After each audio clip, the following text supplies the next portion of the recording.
Welcome back नाज़रीन, आप देख रहे हैं सच सवेरा। आज हम बात करने जा रहे हैं डिजिटल आर्ट के हवाले से। देखिए, हम डिजिटल मीडिया की बात करते हैं, सोशल मीडिया की, इलेक्ट्रॉनिक मीडिया की बात करते हैं। ओवरऑल जब हम टेक्नोलॉजी को देखते हैं तो यकीनन इसने हमारी ज़िंदगी में एक बहुत ही गहरी जगह बना ली है। अब इसका जो यूटिलाइज़ है, पॉजिटिव यूटिलाइज़, वो कैसे मुमकिन है, इस पर बात करना बहुत ज़्यादा ज़रूरी है। और बेसिकली डिजिटल आर्ट की जब हम बात करते हैं, इसके इस वक्त माशरे में क्या इसकी अहमियत है, क्या ज़रूरत है, ये जानना बहुत ज़्यादा ज़रूरी है। तो इसके लिए डिजिटल आर्ट एक्सपर्ट हमारे साथ मौजूद हैं, मलाइका इसहाक। अस्सलाम वालेकुम। गुड मॉर्निंग, कैसी हैं आप? अल्हम्दुलिल्लाह मैम, आप कैसे हैं? I am good, thank you so much Malaika, join किया। सबसे पहले तो नाज़रीन को बताओ कि ये डिजिटल आर्ट होता क्या है? डिजिटल आर्ट बेसिकली एक ऐसा आर्ट है जो हम कंप्यूटर या अपने डिफरेंट टूल्स पे, जैसे हम मोबाइल हो गया, आईपैड हो गया, टैब हो गया, इस तरह से यूज़ करते हैं। और जो बाकी दूसरा आर्ट होता है वो फिजिकल क्योंकि होता है, हाँ। तो उसके लिए टाइम भी ज़्यादा यूज़ होता है। लेकिन ये है कि डिजिटल आर्ट में आपका टाइम भी थोड़ा कंज्यूम कम होता है। अच्छा जी, और ये कॉस्टली भी नहीं होता, विदाउट एनी इन्वेस्टमेंट। यानी कि जो जैसे मैंने इंट्रो में भी कहा था कि इसके लिए आपको ज़्यादा इन्वेस्टमेंट की ज़रूरत नहीं जी, होती, कि आप इसके लिए जो एक प्रॉपर पेपर की आपको ज़रूरत है, आपको जो ब्रशेस चाहिए, कलर्स चाहिए, स्टैंड, फिर आपने एक जगह मुख्तस करनी है कि यहाँ बैठ के मैंने कोई भी ड्राइंग, पेंटिंग कुछ भी करना है, तो डिजिटल आर्ट में आपको इन झंझटों से आप बिल्कुल दूर होते हो। जी बिल्कुल। आपको कैसे शौक लगा कि ये डिजिटल आर्ट का एक बहुत बड़ा ये टैलेंट, हुनर है, तो आपने कैसे कब फील किया कि मेरे अंदर तो अल्लाह पाक ने एक बड़ा आर्ट रखा हुआ है कि मैं डिजिटल आर्टिस्ट बन सकती हूँ? जी मैम, ये तो बिल्ट इन होता है सब में। हाँ। सब आर्टिस्ट, सब में एक छोटा मोटा आर्टिस्ट छुपा होता है, हाँ। बचपन से ही। बस पहचानना है उसे। जी बिल्कुल। और इसी तरह मैंने भी स्टार्ट लिया, पहले बचपन से अपनी ड्राइंग्स बनाती थी प्रैक्टिकल कॉपीज पे। उसके बाद फिर जब थोड़ा जब थी तब जी कुछ ना कुछ ड्राइंग करते रहना। जी। अच्छा। और अपने साथ जो दूसरी स्टूडेंट्स होती थी उनकी प्रैक्टिकल कॉपीज पे ड्राइंग करना। अच्छा। जैसे आपको पता है, फिर टाइम थोड़ा होता था। और फिर जब ये कि जब हम बड़े हो गए, फिर अपनी फील्ड में आ गए, तो फिर ये है कि बस ऐसे ही यूट्यूब पे काम करना स्टार्ट किया कि चले हम यूट्यूब वीडियोस बनाएंगे। बट स्टार्ट मैंने भी इसी तरह लिया था, फिजिकल पेंटिंग से। अच्छा। और कलर से और पेंसिल स्केचेस से। फिर ये है कि उस पर, क्योंकि आपको पता है कि सेटअप तैयार करना, वही आपकी बात, ब्रशेज और फिर पेंट्स, वो काफ़ी कॉस्टली भी पड़ जाता था। और ये है कि वीडियो बनाने के लिए फिर एक दिन अगर स्किप हो जाए तो फिर आपको पता है फिर वो कितना, फिर उसमें एडिटिंग करना वो भी काफ़ी मुश्किल हो जाती है, फिर लाइट इफेक्ट। तो ये है कि इसलिए भी मैंने सोचा कि चलो कोई ऐसा काम करते हैं कि जिसमें टाइम थोड़ा कम लगे और हम कहीं पे भी बैठ के इजीली बना लें। और फिर इसी तरह रिसर्च करते करते फिर मुझे पता लगा कि डिजिटल आर्ट तो इतनी बड़ी फील्ड है और इसमें आप अपना करियर काफ़ी बना सकते हैं, अर्न कर सकते हैं। तो बस इसी तरह करते करते, ट्राई करते करते अब अल्हम्दुलिल्लाह अर्निंग भी कर रही हूँ, सिखा भी रही हूँ। और अच्छा मलाइका, हम किसी भी फील्ड की बात करें, चाहे वो डिजिटल आर्ट की हो, एक टीचर बनने की हो, डॉक्टर बनने की हो, किसी भी फील्ड से ले लें, इवन हम कहते हैं कि माँ की गोद बच्चे की पहली दरसगाह होती है। मेरा सवाल ये कि हर फील्ड में, हर काम में आपको महारत हासिल करने के लिए कुछ उस्ताद की ज़रूरत होती है, तो आपने किसी से सीखा?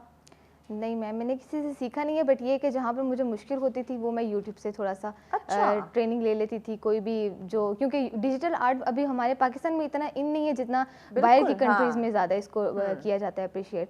और ये है कि बाहर की जितने भी आर्टिस्ट हैं उनको मैंने फॉलो किया, वहाँ से मैं छोटी मोटी टिप्स और ट्रिक्स देखती रहती थी कि आपने किस किस तरह से क्या क्या करना है। और फिर बस एक्सपेरिमेंट करते करते ही मेरी इतनी वो परफेक्शन हो गई। फिर उसके बाद जो है, जो बाकी थोड़ी बहुत चीज़ें रह गई थी, फिर वो मैंने यूट्यूब से सीख ली। ज़बरदस्त। और बाकी जो कह सकते हैं कि मलाइका ने अपनी मदद आपके तहत इस फील्ड में अपना एक मकाम बनाया, क्योंकि हमारी फैमिली में कोई भी आर्टिस्ट नहीं है। अच्छा, बस आपकी बाकी जो फैमिली मेंबर्स की बात करूँ तो वो किस फील्ड से रिलेटेड है? किस फील्ड से? छोटी मेरी बहन आईसीएस कर रही है। अच्छा। लेकिन ये कि उनको भी आर्ट का शौक है। ठीक जी है। और बड़ी बहन की मेरी शादी हो गई है, उनको इतना आर्ट का भी नहीं था। लेकिन ये कि उन्होंने स्पेसिफिक कोई पर्सन नहीं था जिसको देख के आप इंस्पायर हुई हो, बस आपके अंदर ये एक टैलेंट था। तो हर वालिदैन की ख्वाहिश होती है उसकी बेटी या बेटा डॉक्टर, इंजीनियर, टीचर, वकील, कुछ ऐसा बने, यानी कि माँ बाप ने एक सपना सजा रखा होता है। तो आपके पेरेंट्स का कोई आपको लेके सपना था कि मलाइका बड़ी होके पायलट बनेगी, डॉक्टर बनेगी, इंजीनियर बनेगी, लेकिन मलाइका बन गई डिजिटल आर्टिस्ट? जी, मेरे पेरेंट्स का तो ये था कि मैं डॉक्टर बनूं और मैंने प्री मेडिकल रखा हुआ था। मेजॉरिटी पेरेंट्स का यही होता है जी, हमारे बच्चे बड़े होके जो ना वो डॉक्टर बनेंगे। मुझे खुद भी यही था कि मैं डॉक्टर बनूं।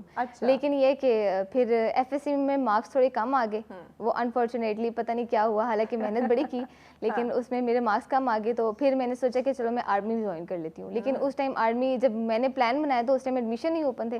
फिर ये कि मैंने बीए आगे से कर लिया कंटिन्यू, फिर उसके बाद बीए के बाद जॉब स्टार्ट कर ली, फिर जॉब के कोरोना आया तो जॉब भी स्किप हो गई।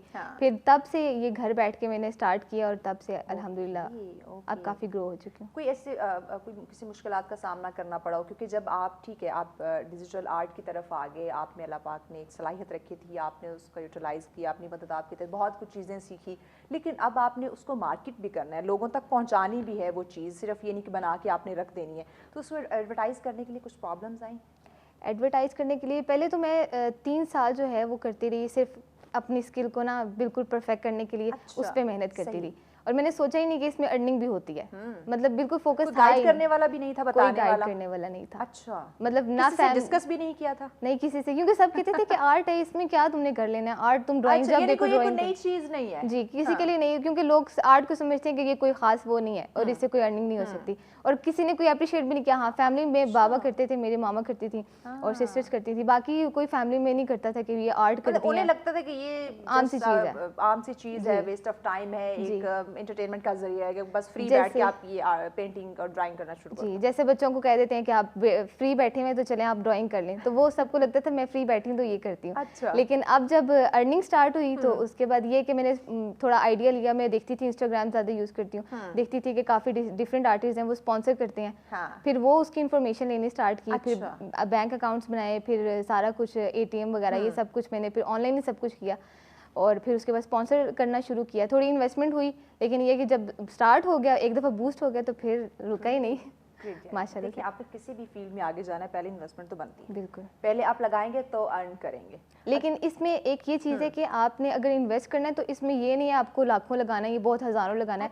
आप 900 से या 800 से या एक दिन के लिए भी अगर आप बूस्ट करते हैं तो वो आप पे डिपेंड करता है। जी, डिपेंड, यानी इसमें आपको कोई बहुत बड़ी इन्वेस्टमेंट नहीं है। हाँ जी, बिल्कुल। ठीक, इसमें ऐसी मुनफरिद, ऐसी डिफरेंट चीज़ इसमें क्या है जो लोगों को अट्रैक्ट करती है डिजिटल आर्ट के अंदर? जो अभी ज़्यादा अट्रैक्टिव है वो वेडिंग इनविटेशंस हैं। वेडिंग? जी, क्योंकि हर किसी को होता है कि हम शादी से पहले देखें कि दुल्हन बने हुए कैसे लगेंगे या हमारे फोटोग्राफी जब होगी तो हम किस तरह लगेंगे, और मेहंदी पे हमारा जो आउटफिट है वो हम पे सूट करेगा या नहीं करेगा, हेयर स्टाइलिंग, फिर वो सब कुछ कस्टमाइज जब होकर उनको मिलता है तो क्लाइंट इतना खुश हो जाता है कि यार हम तो बात, यानी उन्हें अपने इवेंट से पहले खुद को देखना। जी बिल्कुल। तो ये अच्छा, सबसे पहला ऑर्डर आपको क्या आया था?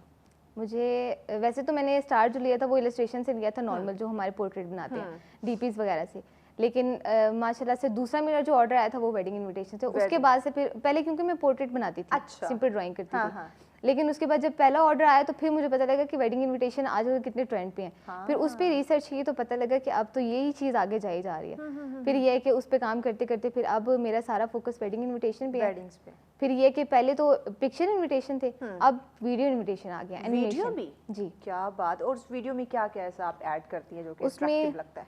हम ये कि मतलब जो प्रॉपर इनविटेशन होता है वही होता है, लेकिन उनको 3 स्लाइड्स में या 2 स्लाइड्स में हम कर देते हैं कन्वर्ट। और फिर ये है कि ब्राइड घूमती हुई आ रही हैं और फिर वो देख के लोग ज़्यादा खुश होते हैं फिर। ठीक ठीक। अच्छा, इसमें जब भी कोई आपको वेडिंग की, चूँकि आपने बात की कि इस वक्त ज़्यादा ट्रेंडिंग में है, तो जब लोग ऑर्डर करते हैं तो वो कलर सिलेक्शन वो खुद ही बताते हैं या आप ही पे डिपेंड करते हैं कि जैसा मर्जी बना दें? इसमें वो पूरी प्रोफाइल विजिट कर लेते हैं पहले, फिर अगर उनको उसमें से कोई सैंपल अगर पसंद आता है तो वो हमें बता देते हैं। अदरवाइज कस्टमाइज जो होता है उसमें ये होता है कि आप अपना जो भी हॉल है उसकी पिक्चर भेज देते हैं, या आपने जो आउटडोर कोई करवाई हुई है सारी इवेंट वो आप उसकी पिक्चर बता देते हैं, कलर थीम बता देते हैं, ड्रेसेस की पिक्चर भेजते हैं, अपने फेसेस और पोज सिलेक्ट कर देते हैं। यानी कि जिसने जो भी पेंटिंग स्केचिंग कुछ भी बनवाना है वो अपनी पिक्चर, ड्रेस की पिक्चर या जो जगह है एरिया उसके पिक्चर भेजेगा, तो सब ही आप अच्छे से उसको फिर वो मिक्सअप करके तो एक अच्छी पेंटिंग तैयार कर सकते हैं। मतलब कह सकते हैं कि जो फोटोग्राफर आपकी पेंटिंग करेंगे वो हम आपको पहले कस्टमाइज खुद बना के दे देते हैं। क्या बात है। वो इवन के जो हमारे क्लाइंट है वो हमें पोज भी बता देते हैं कि आपने ये पोज करना है। और अभी मैंने आपको कुछ शेयर भी किए हैं अपने प्रोडक्ट्स, तो वो उनमें जो अभी स्क्रीन पे भी कुछ चीजें हमें दिखाई दे रही हैं। अब ये जो मेहंदी का है ना, ये मेरी इंडिया के क्लाइंट है। अच्छा, ये जो मेहंदी का जोड़ा आ रहा है, ये दोनों जो मेहंदी और बारात के थे ये इंडिया के क्लाइंट थे, और इन्होंने कस्टमाइज करवाया और